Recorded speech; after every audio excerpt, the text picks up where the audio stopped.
Hi hello ಎಲ್ಲರಿಗೂ ನಮಸ್ಕಾರ. ನಾನು ನಿಮ್ಮ ಲಕ್ಷ್ಮೀಗೌಡ ಮಾತನಾಡುತ್ತಿರುವುದು. ಯಾರೆಲ್ಲ ಇನ್ನು ನನ್ನ ಕಾಮನಬಿಲ್ಲು ಕಥಾಗುಚ್ಛ ಯೂಟ್ಯೂಬ್ ಚಾನಲ್ ಸಬ್ಸ್ಕ್ರೈಬ್ ಮಾಡದೆ ಕತೆ ಕೇಳ್ತಿದ್ದೀರಾ, ಪ್ಲೀಸ್ ಸಬ್ಸ್ಕ್ರೈಬ್ ಮಾಡಿ ಕತೆ ಕೇಳಿ. ಹಾಗೆ ನನ್ನ ಕತೆ ನಿಮ್ಮೆಲ್ಲರಿಗೂ ಇಷ್ಟ ಆದ್ರೆ ಕಮೆಂಟ್ ಮಾಡಿ, ಶೇರ್ ಮಾಡಿ. ಜಾನಕಿರಾಮ ಕಥೆಯ ಮುಂದುವರೆದ ಸಂಚಿಕೆ. ಇಲ್ಲ, ಈ ಮದುವೆಯನ್ನು ನಾನು ಎಂದಿಗೂ ಒಪ್ಪುವುದಿಲ್ಲ. ಹಾಗಿದ್ದ ಮೇಲೆ ಇವರು ಆಡುವ ಕಟು ಮಾತನ್ನೆಲ್ಲ ನಾನು ಯಾಕೆ ಕೇಳಬೇಕು? ಈ ಮನೆಯ ಯಜಮಾನರ ಬಳಿ ಮಾತನಾಡಿ ಆದಷ್ಟು ಬೇಗ ಇಲ್ಲಿಂದ ಹೊರಡಬೇಕು ಎಂದು ಯೋಚಿಸುತ್ತಿರುವಾಗಲೇ ರೆಹಮಾನ್ ಬಂದಿದ್ದನು. ರೆಹಮಾನ್ ಬಂದ ತಕ್ಷಣ ನಾನು ನಿನ್ನ ತಂದೆಯ ಬಳಿ ನ್ಯಾಯ ಕೇಳಬೇಕು ಎಂದು ಕೋಣೆಯಿಂದ ಹೊರಗೆ ಹೊರಡುತ್ತಿದ್ದಳು. ಹೇಳದೆ ಮದುವೆಯಾಗಿದ್ದಾನೆ ಎಂದು ಮೊದಲೇ ನನ್ನನ್ನು ಮಾತನಾಡಿಸದೆ ನನ್ನ ಮೇಲೆ ಕೋಪ ಮಾಡಿಕೊಂಡಿದ್ದಾರೆ. ಅಂಥದ್ರಲ್ಲಿ ಇವಳು ಹೋಗಿ ಡ್ಯಾಡ್ ಬಳಿ ಎಲ್ಲವನ್ನೂ ಹೇಳಿದ್ರೆ ಆಮೇಲೆ ನನ್ನನ್ನು ಸುಮ್ಮನೆ ಬಿಡುವುದಿಲ್ಲ ಎಂದು ಯೋಚಿಸಿದವನು ಕೋಣೆಯಿಂದ ಹೊರಗೆ ಹೋಗಲು ಬಾಗಿಲ ತನಕ ಬಂದವಳನ್ನು ಒಡನೆಯೇ ಅವಳ ಕೈ ಹಿಡಿದು ತನ್ನತ್ತ ಎಳೆದುಕೊಂಡು ಕೋಣೆಯ ಬಾಗಿಲನ್ನು ಹಾಕಿದನು. ಜಾನಕಿ, 5 ನಿಮಿಷ ನನ್ನ ಮಾತು ಕೇಳು. ನಾನು ಹೇಳಿದ್ದನ್ನು ಕೇಳಿದ ಮೇಲೆ ನೀನು ಏನು ಬೇಕಾದ್ರೂ ನಿರ್ಧಾರ ಮಾಡಬಹುದು ಎಂದನು. ಆದ್ರೆ ಜಾನಕಿ ಮಾತ್ರ ಅವನು ಹಿಡಿದಿರುವ ಕೈಯೆಡೆಗೆ ಕೋಪದ ನೋಟ ಹರಿಸಿದಳು. ಅವಳ ನೋಟವನ್ನು ಅರ್ಥೈಸಿಕೊಂಡವನು ತಕ್ಷಣಕ್ಕೆ ಅವಳ ಕೈ ಬಿಟ್ಟಿದ್ದನು. ಅವನು ಕೈ ಬಿಟ್ಟ ತಕ್ಷಣ ಕೈ ಕಟ್ಟಿ ನಿಂತಳು. ರೆಹಮಾನ್ 2 ಕೈಗಳನ್ನು ಪ್ಯಾಂಟಿನ ಕಿಸೆಯೊಳಗೆ ಹಾಕಿಕೊಂಡು ಅವಳ ವಿಮುಖವಾಗಿ ನಿಂತನು. ಹೇಳು, ಏನೋ ಹೇಳ್ತೀನಿ ಎಂದು ಹೇಳಿ ಹೀಗೆ ನಿಂತ್ರೆ ಸಮಯ ವ್ಯರ್ಥ ಅಷ್ಟೇ ಎಂದಳು ಕೋಪದಲ್ಲಿ. ನೋಡು ಜಾನಕಿ, ನಾನು ನಿನ್ನನ್ನು ಮದುವೆಯಾಗಬೇಕೆಂಬ ಯಾವ ಉದ್ದೇಶವೂ ಇರಲಿಲ್ಲ. ಆದ್ರೆ ನೀನು ಆ ವಯಸ್ಸಾದವನನ್ನು ಮದುವೆಯಾಗುತ್ತಿರುವುದು ನನಗೆ ಸಹಿಸಲು ಆಗಲಿಲ್ಲ.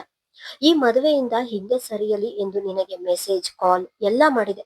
ಆದ್ರೆ ನೀನು ನನ್ನ ಮೆಸೇಜ್ ಕಾಲ್ ಎಲ್ಲ ಅವಾಯ್ಡ್ ಮಾಡಿದೆ. ಆಮೇಲೆ ನಿನ್ನಿಷ್ಟ ಎಂದು ಸುಮ್ಮನಾದೆ. ಆದ್ರೆ ಅಂದು ದೇವಸ್ಥಾನದಲ್ಲಿ ಆ ವಯಸ್ಕ ನಿನ್ನ ಕುತ್ತಿಗೆಗೆ ತಾಳಿ ಕಟ್ಟುವುದನ್ನು ಇಷ್ಟಪಡದ ನಾನು ಮರು ಯೋಚಿಸದೆ ನಾನೇ ತಾಳಿ ಕಟ್ಟಿದೆ. ಅದರ ಪರಿಣಾಮವನ್ನು ನಾನು ಈಗ ಎದುರಿಸುತ್ತಿದ್ದೇನೆ. ನಿನ್ನನ್ನು ಕೇಳದೆ ತಾಳಿ ಕಟ್ಟಿದ್ದರಿಂದ ನಿನ್ನ ಮನಸ್ಸಿಗೆ ಎಷ್ಟು ನೋವಾಗಿದೆ ಎಂದು ನನಗೆ ತಿಳಿದಿದೆ. ಅದಕ್ಕೆ ನಾನೊಂದು ನಿರ್ಧಾರ ಮಾಡಿದ್ದೇನೆ ಎಂದು ಅದೇ ವಿಷಯವನ್ನು ಮಾತನಾಡಲು ಲಾಯರ್ ಬಳಿ ಹೋಗಿದ್ದೆ. ಇನ್ನು 6 ತಿಂಗಳಲ್ಲಿ ನನ್ನ ಮನೆಯಿಂದ ನಿನಗೆ ಬಿಡುಗಡೆ ಸಿಗುತ್ತೆ ಎಂದನು. ರೆಹಮಾನನ ಮಾತು ಕೇಳಿ ಗೊಂದಲದಲ್ಲಿಯೇ ನಿಂತಳು. ಜಾನಕಿ ಎಡೆಗೆ ತಿರುಗಿದವನು, ಅಂದ್ರೆ ನನ್ನಿಂದ ನಿನಗೆ ಡಿವೋರ್ಸ್ ಸಿಗುತ್ತೆ. ನಂತರ ನೀನು ಸ್ವತಂತ್ರವಾಗಿ ಬದುಕಬಹುದು. ಯಾರೂ ನಿನ್ನನ್ನು ಪ್ರಶ್ನೆ ಮಾಡುವುದಿಲ್ಲ. ರೆಹಮಾನನ ಮಾತು ಕೇಳಿದ ಜಾನಕಿಯ ಹೃದಯ ಸಣ್ಣದಾಗಿ ನಡುಗಿತು. ಅದು ಯಾಕೆ ಎಂದು ಅವಳಿಗೂ ತಿಳಿಯದೆ ಹಾಗೆ ನಿಂತಳು. ಅವಳ ಮೌನವನ್ನು ನೋಡಿದವನು ಮತ್ತೆ ಮುಂದುವರೆದು, ಜಾನಕಿ, ನನ್ನದೊಂದು ಮನವಿ ಇದೆ ಎಂದರೆ ಜಾನಕಿ ಕೂಡ ಏನು ಎಂಬಂತೆ ಅವನೆಡೆಗೆ ನೋಟ ಹರಿಸಿದಳು. ದಯವಿಟ್ಟು ಈ ವಿಷಯ ನಮ್ಮಿಬ್ಬರಲ್ಲೇ ಇರ್ಲಿ. ಮನೆಯವರಿಗೆ ತಿಳಿಯುವುದು ಬೇಡ. ಅದರಲ್ಲೂ ಡ್ಯಾಡಿಗೆ ತಿಳಿಯಬಾರದು. ಮಗ ಪ್ರೀತಿಸಿ ಮದುವೆಯಾಗಿದ್ದಾನೆ ಎಂದು ತಿಳಿದಿರುವವರಿಗೆ ಈಗ ವಿಷಯವೆಲ್ಲ ತಿಳಿದರೆ ಬಹಳವೇ ನೊಂದುಕೊಳ್ಳುತ್ತಾರೆ. ಅದಕ್ಕೆ ಈ ವಿಷಯ ನಮ್ಮಿಬ್ಬರಲ್ಲೇ ಇರಲಿ ಎಂದು ಅಲ್ಲಿಂದ ಹೊರ ಹೋಗಬೇಕು ಎಂದು ತಾನು ಕೋಣೆಯ ಬಾಗಿಲನ್ನು ತೆಗೆಯುವ ಮುನ್ನ ಏನು ನೆನೆದವನು ಪುನಃ ಹಿಂದೆ ತಿರುಗಿ, ಜಾನಕಿ, ಇನ್ನೊಂದು ವಿಷಯ. ನೀನು ಇಲ್ಲಿ ನಿನಗಿಷ್ಟ ಬಂದ ಹಾಗೆ ಇರಬಹುದು. ನಾನು ಮಾಮ್ನ ಬಳಿ ಮಾತನಾಡುತ್ತೇನೆ. ಇನ್ನೊಮ್ಮೆ ಈ ರೀತಿ ಆಗದ ಹಾಗೆ ನೋಡಿಕೊಳ್ಳುತ್ತೇನೆ ಎಂದನು. ಬೆಳಿಗ್ಗೆ ತನ್ನ ತಾಯಿ ಜಾನಕಿಯ ಬಳಿ ಆಡಿದ ಕಟು ಮಾತುಗಳನ್ನು ಕೇಳಿದವನು ಅವರಿಂದ ಜಾನಕಿಗೆ ನೋವಾಗಿದೆ ಎಂದು ಅರಿತು ಈ ಮಾತು ಹೇಳಿದನು. ರೆಹಮಾನ್ ಅಷ್ಟೆಲ್ಲ ಮಾತನಾಡಿದರೂ ಜಾನಕಿಯಿಂದ ಒಂದು ಮಾತು ಕೂಡ ಬರಲಿಲ್ಲ. ಈಗ ಅವಳ ಮನಸ್ಸು ಹೊಯ್ದಾಡಲು ಶುರು ಮಾಡಿತು. ಅವಳ ಮನಸ್ಸು ಅವಳ ವಿರುದ್ಧ ಯುದ್ಧ ಮಾಡಲು ತಯಾರಾಗಿ ನಿಂತಿತು. ಏನು ಮಾತನಾಡುವುದು, ಯಾವ ನಿರ್ಧಾರ ಮಾಡುವುದು ಎಂದು ತಿಳಿಯದೆ ಚಿಂತೆ ಹತ್ತಿತು. ಅಷ್ಟರಲ್ಲಿ ಹೊರಗಿನಿಂದ ನಗ್ಮಾ ಅವರು ಬಾಗಿಲನ್ನು ತಟ್ಟಿದರು. ಒಡನೆ ಬಾಗಿಲು ತೆರೆದು ಬನ್ನಿ ಚಿಕ್ಕಿ ಎಂದಿದ್ದನು. ಒಳ ಬಂದ ನಗ್ಮಾ ಅವರಿಗೆ ಯಾವುದೋ ಯೋಚನೆಯಲ್ಲಿ ನಿಂತಿದ್ದವಳನ್ನು ನೋಡಿ ನಾನು ಈಗ ಬರಬಾರದಿತ್ತೇನೋ ಎಂದುಕೊಂಡವರು, ಮಹಾನ್, ನೀವು ಏನೋ ಮಾತನಾಡುತ್ತಿದ್ದೀರೇನೋ, ನಾನು ಬಂದು ಡಿಸ್ಟರ್ಬ್ ಮಾಡಿದೆ ಅನ್ಸುತ್ತೆ ಎಂದು ಅಂಜಿಕೆಯಲ್ಲಿ ಹೇಳಿದರು.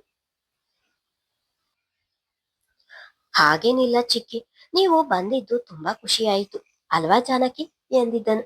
ಅವನ ಮಾತಿಗೆ ನಗ್ಮಾ ಅವರೆಡೆಗೆ ನೋಟ ಹರಿಸಿ ಬಾರದ ನಗೆಯನ್ನು ಮುಖದ ಮೇಲೆ ತಂದು ಹೌದು ಎಂದು ತಲೆಯಾಡಿಸಿದಳು. ಮಹಾನ್, ಜಾನಕಿ ಹಸಿವಿಲ್ಲ ಎಂದು ಮಧ್ಯಾಹ್ನ ಕೂಡ ಊಟ ಮಾಡಿಲ್ಲ. ಅದಕ್ಕೆ ನಿಮ್ಮನ್ನು ಊಟಕ್ಕೆ ಕರೆಯಲು ಬಂದೆ ಎಂದರು.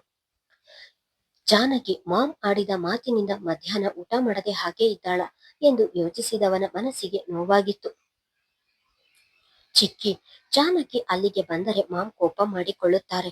ಹಾಗಂತ ನೀವು ಮೆಟ್ಟಿಲತ್ತಿ ಬಂದು ಸುಸ್ತು ಮಾಡಿಕೊಳ್ಳಬೇಡಿ. ನಾನೇ ಇವಳಿಗೆ ಇಲ್ಲಿಗೆ ಊಟ ತಂದು ಕೊಡ್ತೀನಿ ಎಂದನು. ಹೆಂಡತಿಗೆ ನೀನೇ ತಿನ್ನಿಸಬೇಕೆಂಬ ಆಸೆ ಏನೋ ಎಂದು ಛೇಡಿಸಿದರು. ನಗ್ಮಾ ಅವರ ಮಾತಿಗೆ ಉರಿ ನೋಟದಲ್ಲಿಯೇ ನೋಡಿದಳು. ಎಲ್ಲರಿಗೂ ಬಡಿಸಬೇಕು, ನೀನು ಬಾ ಎಂದು ಹೇಳಿ ಅಲ್ಲಿಂದ ಹೊರಟಿದ್ದರು. ಅವಳ ಕೋಪ ಇನ್ನೂ ಕಡಿಮೆಯಾಗಿರಲಿಲ್ಲ. ಅದನ್ನು ನೋಡಿದವನು, ಜಾನಕಿ, ರಾತ್ರಿ ನಾನು ಕಣದಲ್ಲಿಯೇ ಮಲಗಲು ಹೋಗ್ತೀನಿ, ನೀನು ಇಲ್ಲಿಯೇ ಮಂಚದ ಮೇಲೆ ಮಲಗಿಕೊ ಎಂದು ಹೇಳಿ ಕೆಳಗಡೆ ಬಂದಿದ್ದನು. ರೆಹಮಾನ್ ಹೊರ ಹೋಗುತ್ತಿದ್ದ ಹಾಗೆ ಜಾನಕಿ ಸೋಫಾ ಮೇಲೆ ಕುಳಿತವಳಿಗೆ ನೂರಾರು ಆಲೋಚನೆ ತಲೆಯಲ್ಲಿ ಹೊಕ್ಕಿದ್ದವು. ನಾನು ಇನ್ನು 6 ತಿಂಗಳು ಇಲ್ಲಿಯೇ ಇರ್ಬೇಕಾ? ಇಲ್ಲ, ಬೇರೆ ಧರ್ಮದವರ ಮನೆಯಲ್ಲಿ ನಾನು ಇರುವುದಾ? ಖಂಡಿತ ಅದು ನನ್ನಿಂದ ಸಾಧ್ಯವಿಲ್ಲ. ಡೈವರ್ಸ್ ಬೇಕಿದ್ದರೆ ನಿಧಾನವಾಗಿ ಆಗ್ಲಿ, ನಾನಂತೂ ಇಲ್ಲಿ ಇರುವುದಿಲ್ಲ. ಹಾಗಾದ್ರೆ ಎಲ್ಲಿ ಹೋಗುವುದು? ಅಯ್ಯೋ, ಜೀವನ ಮಾಡಲು ನಾನು ಯಾಕೆ ಹೆದರಬೇಕು? ನನ್ನ ಕೈಯಲ್ಲಿ ನಾನು ಪ್ರೀತಿಸುವ ನನ್ನ ವೃತ್ತಿ ಇದೆ. ಎಲ್ಲಿಯೇ ಹೋದ್ರೂ ಧೈರ್ಯದಿಂದ ಜೀವನ ಸಾಗಿಸಬಲ್ಲೆ. ಆದ್ರೆ ಅಮ್ಮ, ಮಗಳು ಪ್ರೀತಿಸಿದವರನ್ನು ಮದುವೆಯಾಗಿ ಆರಾಮಾಗಿದ್ದಾಳೆ ಎಂದು ತಿಳಿದಿರುವ ಅಮ್ಮನಿಗೆ ಇದೆಲ್ಲ ತಿಳಿದರೆ ಹೇಗೆ ಸಹಿಸುತ್ತಾಳೆ? ನಾನು ಹುಟ್ಟಿದಾಗಿನಿಂದ ಬರೀ ಚುಚ್ಚು ಮಾತು, ನಿಂದನೆ ಮಾತುಗಳನ್ನು ಕೇಳಿದವರಿಗೆ ಪುನಃ ಹೇಗೆ ನೋವು ಕೊಡಲಿ? ಇಲ್ಲ, ಅಮ್ಮನಿಗೆ ಯಾವ ವಿಷಯವೂ ತಿಳಿಯಬಾರದು. ಇನ್ನು ವಿಚ್ಛೇದನದ ವಿಷಯ ತಿಳಿದರೆ ಅವಳ ಎದೆ ಹೊಡೆದು ಹೋಗುತ್ತದೆ. ಪಾಪುವಿನ ಓದಿನ ಮೇಲೆ ಆಸಕ್ತಿ ಕಡಿಮೆಯಾಗುತ್ತದೆ. ಇಲ್ಲ, ಹಾಗಾಗಬಾರದು. ನನ್ನ ನೋವು ನನಗೆ ಇರಲಿ. ಇನ್ನ 6 ತಿಂಗಳು ನಾನು ಇದೇ ಮನೆಯಲ್ಲಿ ಇರಬೇಕು, ಇರ್ತೀನಿ ಕೂಡ ಎಂದು ಮಹತ್ತರವಾದ ನಿರ್ಧಾರ ಮಾಡಿದಳು. ಗಟ್ಟಿ ಮನಸ್ಸು ಮಾಡಿ ನಿರ್ಧಾರ ಮಾಡಿದವಳ ಕಣ್ಣಿನಿಂದ ಕಣ್ಣೀರು ಧಾರಾಕಾರವಾಗಿ ಹರಿಯಲು ಶುರುವಾಗಿದ್ದವು. ಅಬ್ದುಲ್, ರಫೀಕ್, ಆತಿಶ್, ಫಾತಿಮಾ, ಇನ್ನೊಂದು ಕುರ್ಚಿಯಲ್ಲಿ ಪುಟ್ಟ ಆಯಿಷಾ ಎಲ್ಲರೂ ಡೈನಿಂಗ್ ಟೇಬಲ್ ಮೇಲೆ ಊಟಕ್ಕೆ ಕುಳಿತಿದ್ದರು. ಅಬ್ದುಲ್ ಮತ್ತು ಆಯಿಷಾ ಇಬ್ಬರ ನಡುವಿನ ಖಾಲಿ ಇದ್ದ ಒಂದು ಕುರ್ಚಿಯಲ್ಲಿ ಕುಳಿತಿದ್ದವನು, ಚಿಕ್ಕಿ, ಬೇಗ ಊಟ ಕೊಡಿ, ನಾನು ಬೇಗ ಊಟ ಮುಗಿಸಿ ಕಣಕ್ಕೆ ಹೋಗ್ಬೇಕು ಎಂದನು. ಅಬ್ದುಲ್ ಅವರು ಕಿರುಗಣ್ಣಿನಲ್ಲಿಯೇ ಮಗನೆಡೆಗೆ ನೋಡಿದರೂ ನೋಡದ ಹಾಗೆ ಊಟ ಮುಂದುವರೆಸಿದರು. ಅಲ್ಲಿ ಕುಳಿತಿದ್ದರೆಲ್ಲರೂ ಊಟ ಮಾಡಲು ಮಾತ್ರ ಬಾಯಿ ತೆಗೆಯುತ್ತಿದ್ದರು. ಎಲ್ಲರೂ ತಲೆ ತಗ್ಗಿಸಿ ಊಟ ಮಾಡುತ್ತಿದ್ದರು. ಆತಿಶ್, ಇಂದಿನಿಂದ ಕಣಕ್ಕೆ ಮಲಗಲು ನೀನೇ ಹೋಗ್ಬೇಕು, ಇನ್ಯಾರೂ ಹೋಗಬಾರದು ಎಂದವರ ಧ್ವನಿ ಅಚಲವಾಗಿತ್ತು. ಅವರ ನೋಟ ಮಾತ್ರ ಊಟದ ತಟ್ಟೆಯಲ್ಲಿತ್ತು. ಅಬ್ದುಲ್ ಅವರ ಮಾತು ಕೇಳಿದ ರೆಹಮಾನನಿಗೆ ಕೈಯಲ್ಲಿ ಹಿಡಿದಿದ್ದ ತುತ್ತು ತಟ್ಟೆಗೆ ಬಿದ್ದಿತು. ತಂದೆಯ ಮಾತು ಕೇಳಿ ಆತಿಶನಿಗೆ ತಿನ್ನುತ್ತಿದ್ದ ಊಟ ನೆತ್ತಿಗೆ ಹತ್ತಿ ಕೆಮ್ಮಲು ಶುರು ಮಾಡಿದನು. ನಗ್ಮಾ ಅವರು ನೆತ್ತಿ ತಟ್ಟಿ ಅಲ್ಲಿಯೇ ಇದ್ದ ಲೋಟವನ್ನು ನೀರು ಕುಡಿ ಎಂದು ಅವನ ಕೈಗೆ ಕೊಟ್ಟಿದ್ದರು. ನೀರು ಕುಡಿದು ಸುಧಾರಿಸಿಕೊಂಡವನು, ನಾನು ಕಣಕ್ಕೆ ಹೋಗುವುದಾ? ನನಗೆ ಅಲ್ಲಿ ನಿದ್ದೆ ಬರುವುದಿಲ್ಲ ಎಂದರೆ, ಹೌದು ಡ್ಯಾಡ್, ಅವನಿಗೆ ಅಲ್ಲಿ ಅಭ್ಯಾಸ ಇಲ್ಲ. ಪ್ರತಿದಿನ ನಾನೇ ಅಲ್ವಾ ಹೋಗುವುದು, ಇನ್ನು ಮುಂದೆಯೂ ಕೂಡ ನಾನೇ ಹೋಗ್ತೀನಿ ಎಂದು ತಂದೆಯ ಮಾತಿಗೆ ಬೇಸರವಾದವನು ಊಟ ಮಾಡುವುದನ್ನು ನಿಲ್ಲಿಸಿ ಹೇಳಿದನು. ರೆಹಮಾನ್, ಏನಂತ ಮಾತಾಡ್ತಿದ್ದೀರಾ? ಆತಿಶ್ಗೆ ಅಲ್ಲಿ ಅಭ್ಯಾಸ ಇಲ್ಲ. ಹಾಗಿದ್ದಾಗ ಅಲ್ಲಿ ಮಲಗಿ ಅವನ ಆರೋಗ್ಯ ಹಾಳಾದ್ರೆ ಏನು ಮಾಡುವುದು? ಮಹಾನನೇ ಹೋಗ್ತೀನಿ ಎನ್ನುತ್ತಿದ್ದಾನಲ್ಲ, ಅವನೇ ಹೋಗ್ಲಿ ಬಿಡಿ ಎಂದವರು, ಅವಳದ್ದು ಸೆರಗು ಹಿಡಿದು ಓಡಾಡುವುದಕ್ಕಿಂತ ನನ್ನ ಮಗ ಹೊರಗಿರುವುದೇ ಒಳ್ಳೆಯದು ಎಂದು ಮಗನ ಮನದಲ್ಲಿ ಹೇಳಿಕೊಂಡರು ಫಾತಿಮಾ. ಅಷ್ಟರಲ್ಲಿ ಊಟ ಮುಗಿಸಿದ ಅಬ್ದುಲ್ ಅವರು, ಆತಿಶ್, ನಾನು ನಿನಗೆ ಹೇಳಿದ್ದು, ನಿನಗೆ ಇಷ್ಟ ಇದ್ದರೆ ಕಣಕ್ಕೆ ಹೋಗಿ ಮಲಗು, ಇಲ್ದಿದ್ರೆ ನಾನೇ ಹೋಗಿ ಅಲ್ಲಿ ಮಲಗುತ್ತೇನೆ ಎಂದು ಕೈ ತೊಳೆಯುತ್ತಾ ಹೇಳಿ ಮೇಲೆದ್ದರು. ಅವರ ಮಾತಿಗೆ ಆಶ್ಚರ್ಯವಾದ ರಫೀಕ್ ಅವರು, ಅಣ್ಣ, ನೀವ್ಯಾಕೆ ಹೋಗ್ಬೇಕು, ನಾನೇ ಹೋಗ್ತೀನಿ ಬಿಡಿ ಎಂದು ಅವರು ಕೂಡ ಮೇಲೆದ್ದರು. ಅವರ ಮಾತಿಗೆ ಎಲ್ಲರೂ ಒಂದು ಕ್ಷಣ ಆಶ್ಚರ್ಯವಾದರು. ನಾನೇ ಹೋಗ್ತೀನಿ ಎಂದು ನಿಧಾನವಾಗಿ ಹೇಳಿದವನೇ ಅಲ್ಲಿಂದ ಸರಿದು ಹೋದನು ಆತಿಶ್. ನಿಮ್ಮ ಪ್ರೀತಿಯ ಮಗನ ಮೇಲೆ ನಿಮಗೆ ಯಾಕಿಷ್ಟು ತಿರಸ್ಕಾರ ಡ್ಯಾಡ್? ನನಗೆ ಒಂದೇ ಒಂದು ಅವಕಾಶ ಕೊಡಿ, ನಿಮಗೆ ಸಂದರ್ಭವನ್ನು ಅರ್ಥ ಮಾಡಿಸುತ್ತೇನೆ.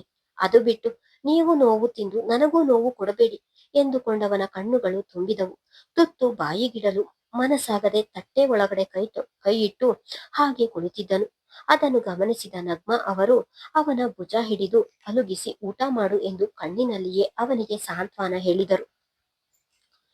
ಅಲ್ಲಿ ಕೂರಲಾಗದೆ ತಟ್ಟೆಯಲ್ಲಿ ಇರುವುದನ್ನು ಬೇಗ ಬೇಗ ತಿಂದು ಮುಗಿಸಿ ಅಡಿಗೆ ಮನೆಗೆ ಹೋಗಿ, ಚಿಕ್ಕಿ, ಜಾನಕಿಗೆ ಊಟ ಕೊಡಿ ಎಂದವನ ಮಾತಿನಲ್ಲಿ ಸತ್ವವೇ ಇರಲಿಲ್ಲ. ನಗ್ಮಾ ಅವರು ತಟ್ಟೆಗೆ ಊಟ ಹಾಕಿ ಕೊಡುತ್ತಿದ್ದ ಹಾಗೆ ಅದನ್ನು ಹಿಡಿದು ಮೆಟ್ಟಿಲತ್ತಿದ ಮಗನನ್ನು ನೋಡಿದ ಫಾತಿಮಾ ಅವರ ಹೊಟ್ಟೆಗೆ ಬೆಂಕಿ ಬಿದ್ದಿತು. ಮನೆಯವರಿಗೆ ಹೇಳದೆ ಮದುವೆಯಾಗಿ ನಮ್ಮೆಲ್ಲರಿಂದ ದೂರಾಗಿ ಹೆಂಡತಿಯ ಗುಲಾಮನಾಗುತ್ತಿದ್ದಾನೆ ಎಂದು ಸೀರೆ ಸೆರಗು ಮುಷ್ಟಿ ಹಿಡಿದು ಮೇಲೆ ಇವರ ಮಾತುಗಳನ್ನು ಕೇಳುತ್ತಾ ನಿಂತ ಜಾನಕಿ ನೋಡಿ ಹೇಳಿಕೊಂಡಿದ್ದರು. ಕೋಣೆಯ ಹೊರಗೆ ನಿಂತವಳನ್ನು ನೋಡಿ ಒಳ ಹೋಗಿ ತಟ್ಟೆಯನ್ನು ಟೇಬಲ್ ಮೇಲೆ ಇರಿಸಿ ಮಂಚದ ಮೇಲೆ ಕುಳಿತು ತಲೆಯ ಮೇಲೆ ಕೈ ಹೊತ್ತನು. ಅವರ ತಂದೆ ಆಡಿದ ಮಾತಿನಿಂದ ಬೇಸರವಾಗಿದ್ದಾನೆ ಎಂದು ತಿಳಿದವಳು ಅವನನ್ನು ಮಾತನಾಡಿಸಲು ಹೋಗದೆ ಟೇಬಲ್ ಮೇಲೆ ಇಟ್ಟಿದ್ದ ಊಟವನ್ನು ಸಹ ತಿನ್ನಲು ಮನಸ್ಸಾಗದೆ ಸೋಫಾ ಮೇಲೆ ಕುಳಿತಳು. ಕೆಲ ಕ್ಷಣಗಳ ನಂತರ ತಲೆಯ ಮೇಲಿಂದ ಕೈ ತೆಗೆದವನು ಜಾನಕಿ ಸೋಫಾ ಮೇಲೆ ಮುದುಡಿ ಕುಳಿತಿರುವುದನ್ನು ನೋಡಿ, ಟೀಫೈ ಮೇಲೆ ತಟ್ಟೆ ಹಾಗೆ ಇರುವುದನ್ನು ನೋಡಿ ತಟ್ಟೆ ಹಿಡಿದು ಅವಳ ಮುಂದೆ ಹೋದವನು, ಜಾನಕಿ ತಗೋ ಊಟ ಮಾಡು ಎಂದನು. ಅವನ ಮಾತಿಗೆ ನನಗೆ ಬೇಡ ಎಂದಳು ಜಾನಕಿ. ನೀನು ಮಧ್ಯಾಹ್ನವೂ ಊಟ ಮಾಡಿಲ್ಲ ಎಂದು ಚಿಕ್ಕಿ ಹೇಳಲಿಲ್ಲವಾ? ಹೀಗೆ ಊಟ ಬಿಟ್ಟರೆ ಸಮಸ್ಯೆಗಳಿಗೆ ಪರಿಹಾರ ಸಿಗುವುದಿಲ್ಲ, ಹಾಗೆ ಎಲ್ಲಾ ಸಮಸ್ಯೆಗಳು ಬಗೆಹರಿಯುವುದಿಲ್ಲ. ಹೀಗೆ ಆದ್ರೆ ನಿನ್ನ ಆರೋಗ್ಯ ಹಾಳಾಗುತ್ತದೆ ಅಷ್ಟೇ. ಮೊದಲು ಊಟ ಮಾಡು ಎಂದು ಸಮಾಧಾನದಿಂದಲೇ ಹೇಳಿದನು. ಆದರೂ ಅವಳು ಕೇಳದೆ ನನಗೆ ಊಟ ಬೇಡ ಎಂದಿದ್ದಳು. ಜಾನಕಿ, ನಿನಗೆ ಒಂದು ಸರಿ ಹೇಳಿದ್ರೆ ಅರ್ಥವಾಗುವುದಿಲ್ವಾ? ನೀನೇನು ಮಗು ಅಲ್ಲ, ನಿನಗೆ ಯೋಚಿಸುವ ಎಲ್ಲಾ ಬುದ್ಧಿಯೂ ಇದೆ. ಹಠ ಮಾಡದೆ ಸುಮ್ಮನೆ ತೆಗೆದುಕೊಂಡು ಊಟ ಮಾಡು ಎಂದು ಜೋರಾಗಿ ಕೂಗಿದನು. ಅವನ ಕೂಗಿಗೆ ಬೆದರಿದವಳು ಒಡನೆ ಅವನ ಕೈಯಿಂದ ತಟ್ಟೆ ಕಸಿದುಕೊಂಡಿದ್ದಳು. ತಂದೆಯ ಕಟುವರ್ತನೆ, ತಿರಸ್ಕಾರ ಎಲ್ಲವನ್ನು ನೆನೆದು ಹೈರಾಣಾಗಿದ್ದವನು ಆ ಎಲ್ಲಾ ಕೋಪವನ್ನು ಅವಳ ಮೇಲೆ ಹಾಕಿ ಕೂಗಾಡಿದನು. ರೆಹಮಾನನ ವರ್ತನೆಯನ್ನು ನೋಡಿ ತಟ್ಟೆ ತೆಗೆದುಕೊಂಡವಳ ಕಣ್ಣಿನಿಂದ ನೀರು ಇಳಿದಿದ್ದವು. ಜಾನಕಿಯ ಕಣ್ಣಿನಲ್ಲಿ ನೀರು ನೋಡಿದವನು, ಇವಳ ಮೇಲೆ ಯಾಕೆ ಹಾಗೆ ನಾನು ಕೂಗಾಡಿದೆ ಎಂದು ಅವಳ ಕಾಲ ಬಳಿ ಕುಳಿತು, ಸಾರಿ ಜಾನಕಿ, ಯಾವುದೋ ಯೋಚನೆಯಲ್ಲಿ ನಿನ್ನ ಮೇಲೆ ಕೂಗಾಡಿದೆ. ಊಟ ಬಿಟ್ಟು ನೀನು ಸಾಧಿಸುವುದಾದ್ರೂ ಏನು? ಊಟ ಬಿಟ್ಟರೆ ಏನೂ ಮಾಡಲು ಸಾಧ್ಯವಾಗುವುದಿಲ್ಲ. ನಿನಗೆ ನೀನೇ ಮೋಸ ಮಾಡಿಕೊಂಡ ಹಾಗೆ ಆಗುತ್ತದೆ. ನಾನು ಮನೆಯಲ್ಲಿ ಇರಲಿ ಇಲ್ಲದಿರಲಿ ದಯವಿಟ್ಟು ಊಟ ಮಾತ್ರ ಬಿಡಬೇಡ ಎಂದು ವಿನಂತಿಸಿದನು. ರೆಹಮಾನ್ ಹೇಳಿದ್ದನ್ನು ಕೇಳಿ ಮರು ಮಾತನಾಡದೆ ಸುಮ್ಮನೆ ತಿನ್ನತೊಡಗಿದಳು.